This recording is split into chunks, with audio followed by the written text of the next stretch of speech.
I filled my deck with dragons! Dragons are the best!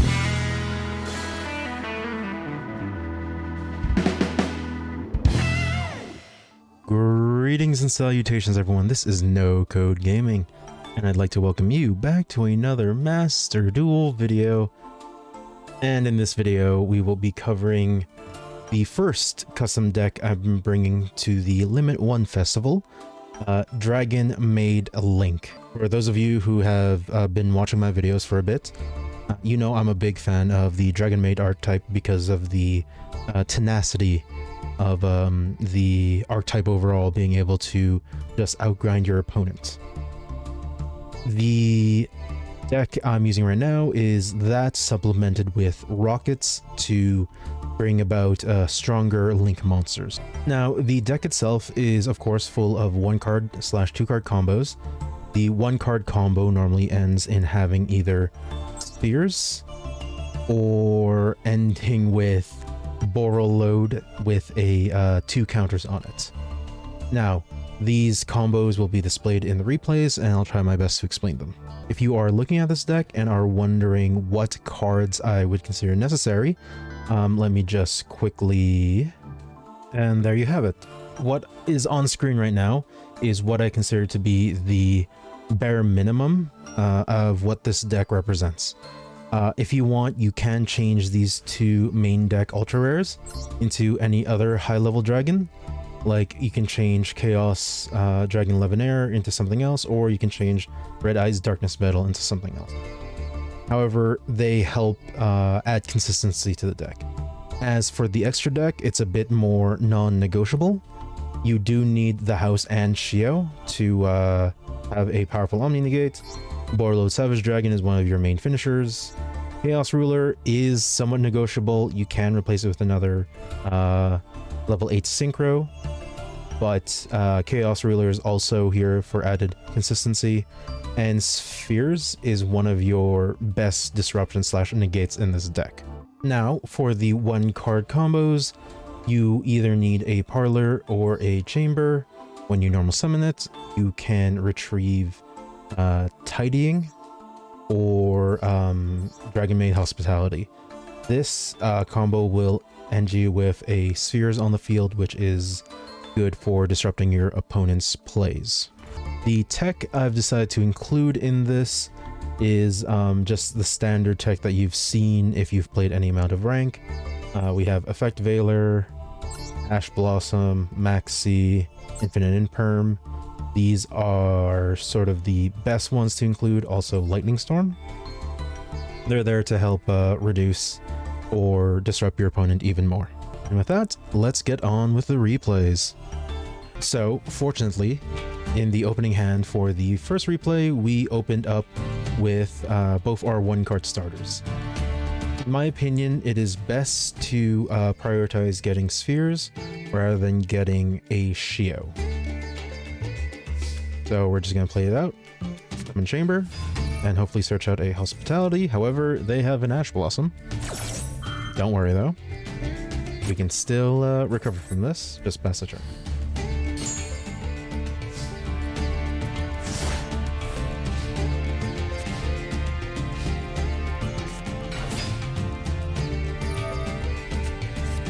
So I know that Altergiest is able to send a card from field to graveyard if it does battle damage, so I brought Chamber back to protect it.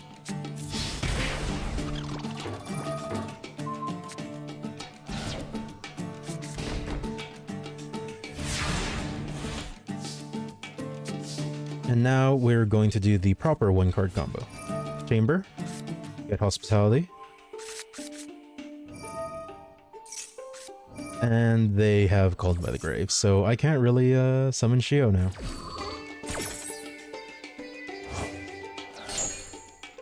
Instead, I'm going to summon Parlor and Changeover and link off into Spheres.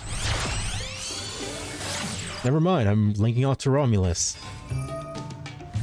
So the reason I summoned Romulus is we can get Dragon Ravine from our deck all the way to our hand, and then with Dragon Ravine we can send Absorouter And then with Absorouter, we can get a Rokket, and then from Rokket, we can get Boot Sector Launch, and then Boot Sector Launch. Yeah, it's just the standard play. Activate it. Send Absorouter, and they have a Twin Twister.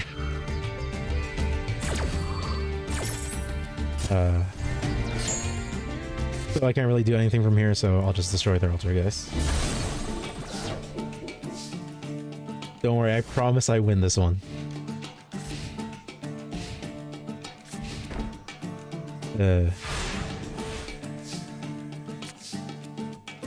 I lucked out and draw a Rokket Tracer.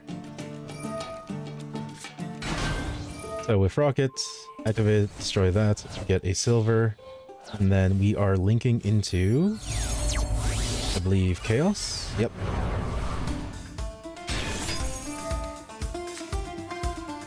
And then Chaos, we will be adding, from the looks of it, I believe it's Recharger? Nope, it's Starliege.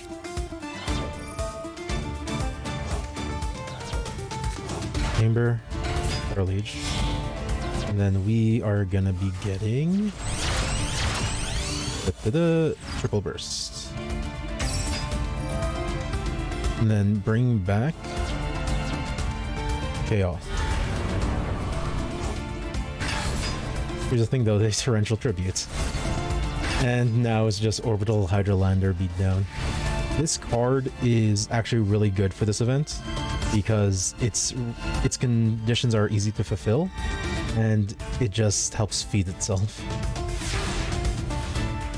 So add a Hydralander, it's only normal.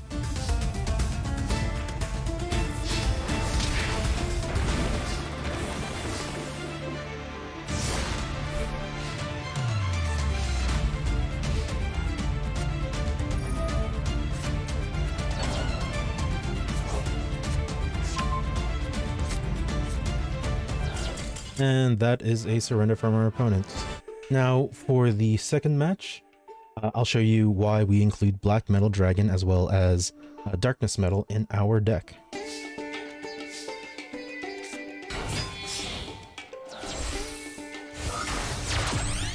And we're going to get Striker Dragon. Striker Dragon's going to get Boot Sector Launch.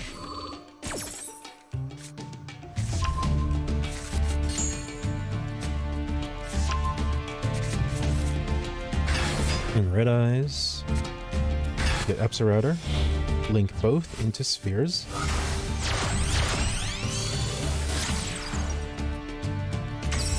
Absorouter activates, we'll get a Rokket Tracer,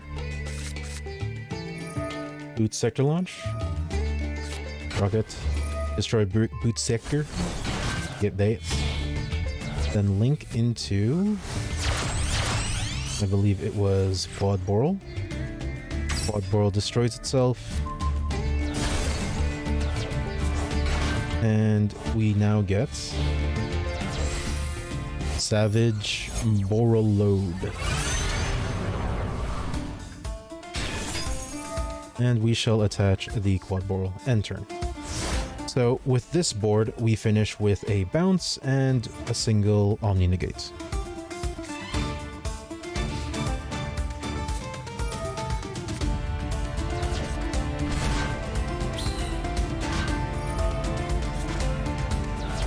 We'll sacrifice the spheres to bounce back the non-tuner. The reason why we bounce back the non-tuner is with the token on the field, I believe there's a condition where you cannot Link Summon, XC Summon, or Fusion Summon as long as it's on the board.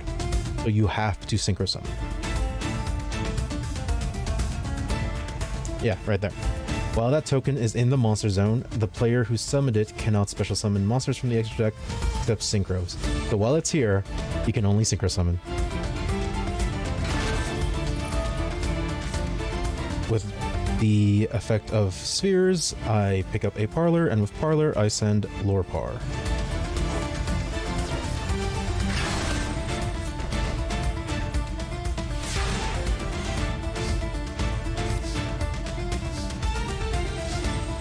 I immediately go Battle Phase so I can get Lorpar.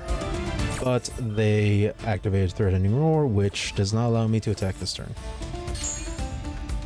And because I can't attack, I might as well just set up for damage. Slash more negates. So, summon Parlor, get Changeover, activate Changeover's Graveyard effect, get Changeover from Graveyard, and then we will fusion summon Dragonmaid Trio. We now have 2 Omni negates on the field. And right, I keep going. And we'll end with an IP Masquerena. And because I use Collapserpent, that gets Wyberburster. Summon Wyberburster. There. So, on turn 3, we now have 2 Omni negates and a bounce using IP Masquerena to go into Nightmare Unicorn.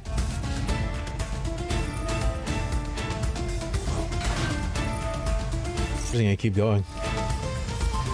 The Twin Twisters is a bit weird because Borrow Load Savage Dragon, you do not need to have the equipped card. The equipped card is just there to boost attack. That's it.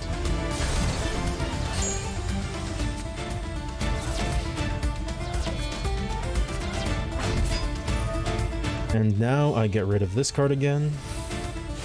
And I want them to keep that token so they're not able to do much.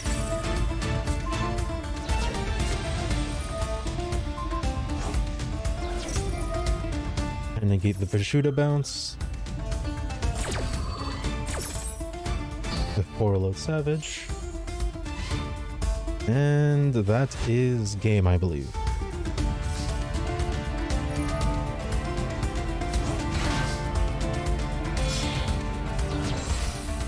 Alright. I'm about to teach you one of the most important things in the Limit 1 Festival. You have to play around Mirror Force and Magic Cylinder. Do not forget that.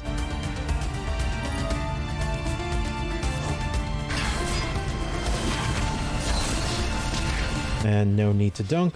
We'll just do as least amount of lethal as possible. And that's this deck against Sword Souls. Now, what happens if you don't open any of your starters?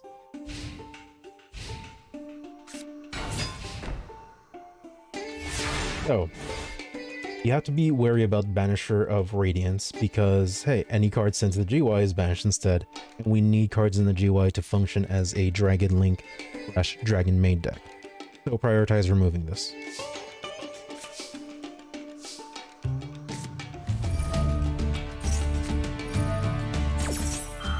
Their Armory Call will just get Moon Shield.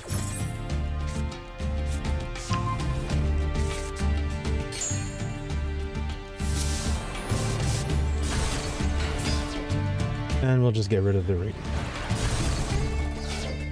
We will now combo off, so Silverrokket into Striker Dragon.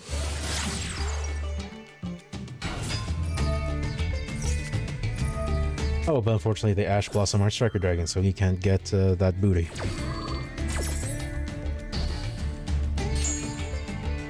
But no fear, Red Eyes Darkness Metal Dragon. We now link off into, I believe, Spheres. Yep, and finish our turn there. Ending on Spheres, it doesn't seem like quite a play, but if you know how the other deck operates, Spheres is rather potent. And from the looks of it, this is a stun deck. And stun decks normally have to use their normal summons, so you want to react to your opponent's normal summon. So I tribute Heavenly Spheres, bounce back the Ryo, and with Spheres' effect, I shall bring out Parlor. And with Parlor, we will send a Lorpar.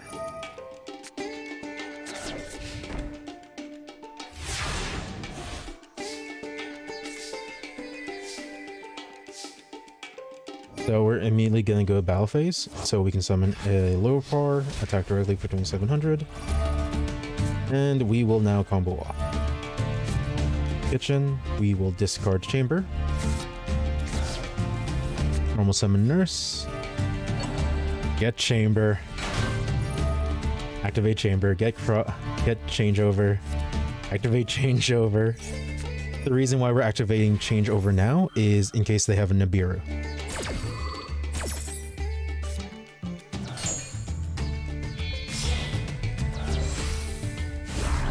And get the Shio. We'll get Nurse and Kitchen. Get an IP Masquerena and pass the turn.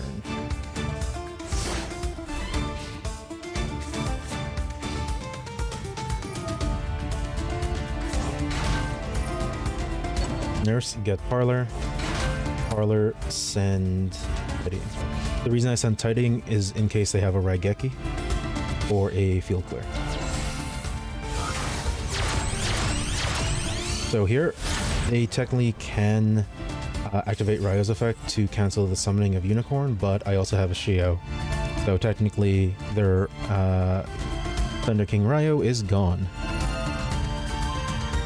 Or Nibiru because it's useless against the Fun deck.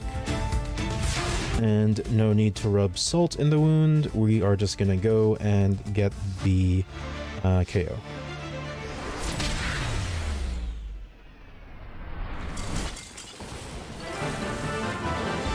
So hopefully the replays and my somewhat commentary has highlighted how this deck is basically a very much a combo grindy mid-range deck.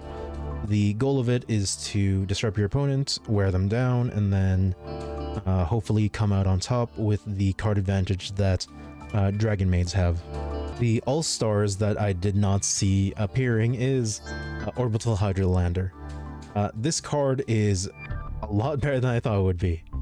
It is a very, very good card in this event, and it's only a normal, so you don't risk anything crafting it. If you run a deck with more than 10 monsters, or more than 5 monsters, Orbital Hydralander is a auto-include in a majority of decks. Other comments I had. The deck itself plays basically like either a Dragon Link or a Dragonmaid deck, depending on how the game progresses. My one suggestion is, if you so desire, you can remove this Trishula, the Starving Venom, and this Hot Red Dragon Archfiend, and maybe put in better super polymerization targets. However, that is a big investment when it comes to crafting points, so fill in what you will in the extra and the main deck. And as always, like if you like the video, subscribe if you so desire, and have a great rest of your day. If you want the deck list, it is in the description below.